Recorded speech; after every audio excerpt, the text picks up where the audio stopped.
4 రోజులు చేస్తాయి ఈ పండుగ. మీకు తెలుసా అందరికీ? అంతేకాదండి, నెల రోజుల ముందు నుంచి మనం నెల పట్టడం అంటారు. తెలుసా మీకు? నెల పట్టడం అంటారు. అంటే మొత్తం సంక్రాంతికి నెల రోజుల ముందు నుంచి కూడా, అంటే 30 రోజుల ముందు నుంచి మన ఇంటి దగ్గర ముగ్గు పెడతారు, చంద్రుడు బొమ్మ వేస్తారు. అది సంక్రాంతి అయ్యేదాకా ఉంటుంది. అట్లాగా మన తెలుగువారికి అత్యంత అభిమానపాత్రమైన పండుగ, ఆనందదాయకమైన పండుగ, సంవత్సరంలో ఒకసారి వచ్చే పండుగ. ముసలు అందరూ ఏమనుకుంటారంటే వచ్చే పండుగ మనం ఉంటామో లేదో అనుకునేటువంటి పండుగ ఇది.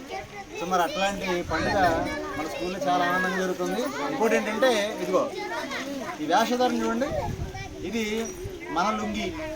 ఖచ్చితంగా తెలుగువాడికి పంచికట్టు, అదేవిధంగా భుజం మీద తవ్వాలనేటువంటిది కామన్గా ఉంటుంది. ఈరోజు మేము మరి ఉద్యోగ ధర్మాలు రీత్యా ఇలాగ వచ్చేసాం. డైరెక్ట్ రాగానే కనీసం టవల్ వరకు మాకు వేసుకునేటువంటి సంప్రదాయం మాకు కలిగించినందుకు మరి మీ స్కూల్లో మీ హెడ్ మాస్టర్కి, అదేవిధంగా మా ఇతర శ్రీరాజు మేడం గారికి అందరూ కూడా నమస్కారం. థ్యాంక్ యూ అన్న.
పలకమ్మ పలుకు కంచి కామాక్షి పలుకు కాశీ విశాలాక్షి పలుకు నా నోరు సత్యమే పలుకుమే తల్లి నీ పెనిమిటి మనసున్న మారాజే తల్లి చిలక పలుకుల బంగారు కోనుండే తల్లి నువ్వు చెప్పిన మాట వింటుండే తల్లి మా కోన నేను చెప్పిన మాట వినట్లేదమ్మా మా కోన నేను చెప్పిన మాట వినాలంటే ఏం చెయ్యాలమ్మా నీ కోనకి నచ్చిన వంటలు చేసి పెట్టాలి తల్లి నీ కోనకి గులాబ్ జామున్ ఇష్టమే తల్లి నీ కోనకి చికెన్ ఫ్రై అంటే ఇష్టమే తల్లి నీ కోనకి ఎగ్గులు కారం దోశ ఎగ్ దోశ పాయసం అంటే ఇష్టమే తల్లి నీ కోనకి మ్యాగీ అంటే ఇష్టమే తల్లి